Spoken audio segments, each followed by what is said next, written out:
Allez, c'est parti. Aujourd'hui, je vais vous parler du karmique des animaux. Et oui, les animaux ont aussi un karma.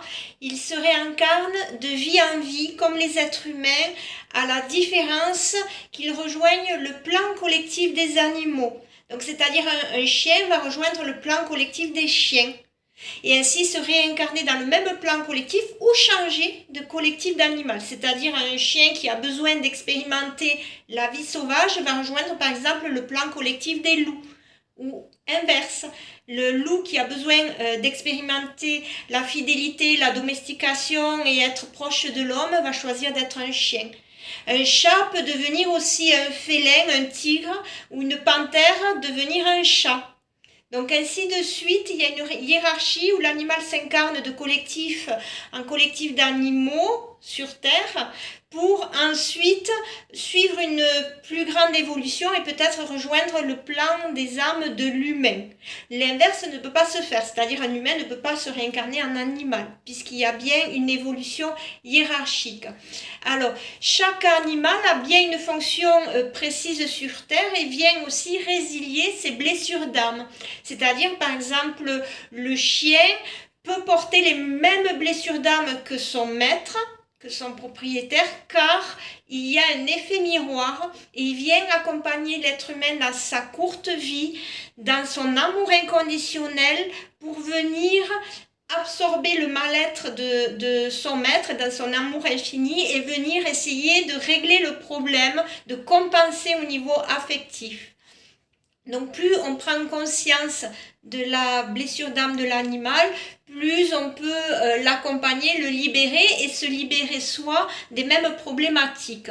Donc par exemple, le chat, ça va être très différent. Lui, il va accompagner l'être humain dans la purification des lieux. C'est-à-dire le chat a la conscience du plan des âmes. Il voit les âmes des défunts, donc il va participer à la purification énergétique d'une maison ou d'un lieu pour venir libérer le vibratoire, l'énergétique et pouvoir transmuter en ondes positives les ondes négatives dans son autonomie, puisque le chat a une autonomie aussi par rapport à l'être humain.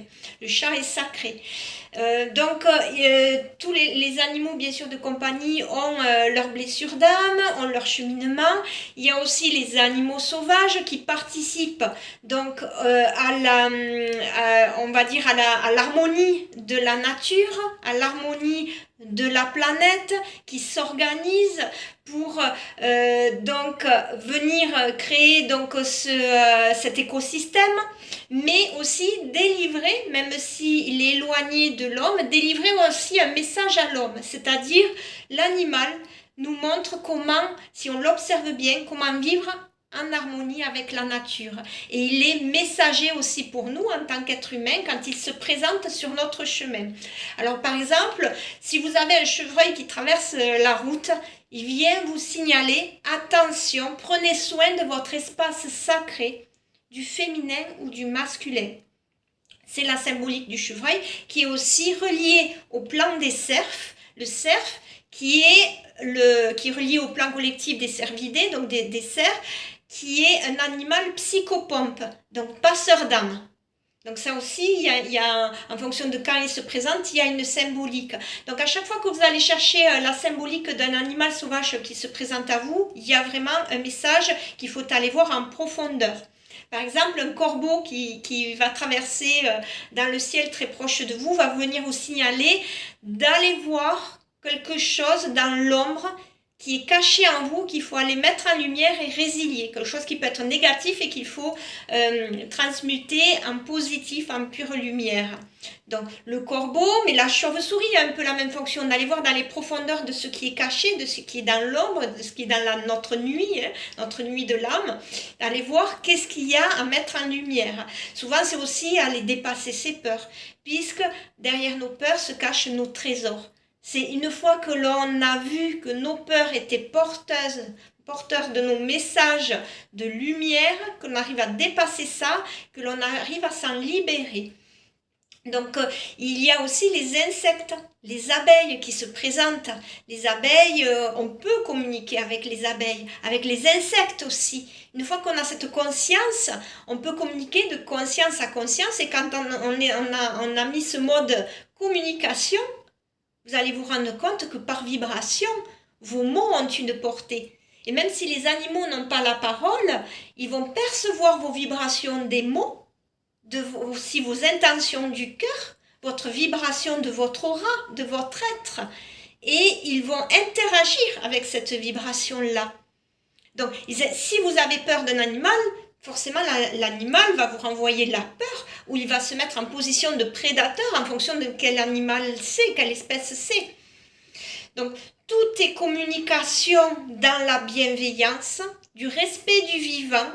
Chaque animal a une fonction et une place, et plus on a conscience de ce respect de ce vivant, que les animaux ont une émotion, que les animaux ont un langage, une communication, et que l'on peut voir les choses autrement, on peut porter un autre regard, on vit en harmonie avec tout ce qui est sur Terre et en paix, et on vit d'une façon où chacun peut exister dans ce qu'il est et sa différence.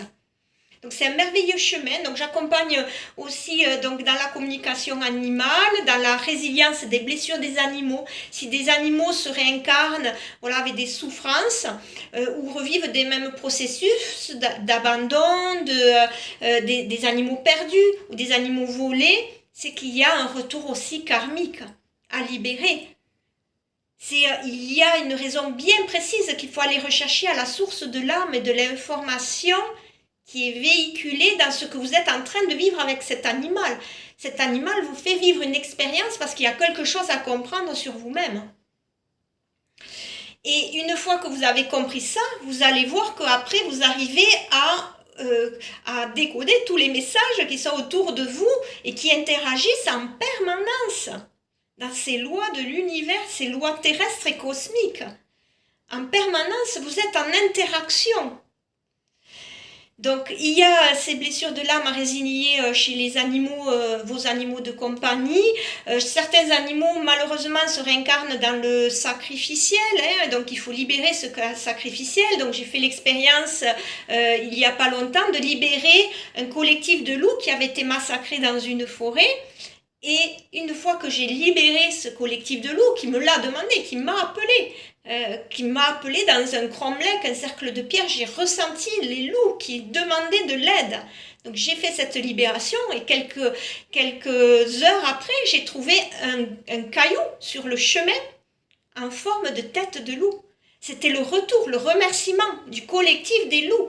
Parce qu'une fois que ce collectif qui a été libéré, vous imaginez que les énergies forcément du lieu sont libérées. Et il n'y a plus de respect, c'est-à-dire dans cette forêt, il va y avoir plus de respect, plus de quiétude, moins de violence. Donc tout cela fonctionne sur des plans collectifs qui sont bien présents sur le plan physique et subtils quand les âmes ne sont pas libérées, qui peuvent impacter le plan physique. Donc voilà tout ce que je peux vous apporter sur un petit peu le karmique des animaux. Donc je ferai des vidéos régulièrement sur les soins que j'apporte aux personnes, l'art-thérapie, mais aussi la psychogénéalogie, libération des vies karmiques et des mémoires familiales, mais aussi au travers du circuit que je propose dans ma forêt, qui est un joli site mégalithique, et aussi le créatif, les balades comptées et mes œuvres d'art. Il y en a partout ici, et des œuvres d'art aussi qui est mon long chemin de l'âme, et toutes mes missions que je peux mettre en route et partager sur Terre aujourd'hui. Merci à tous.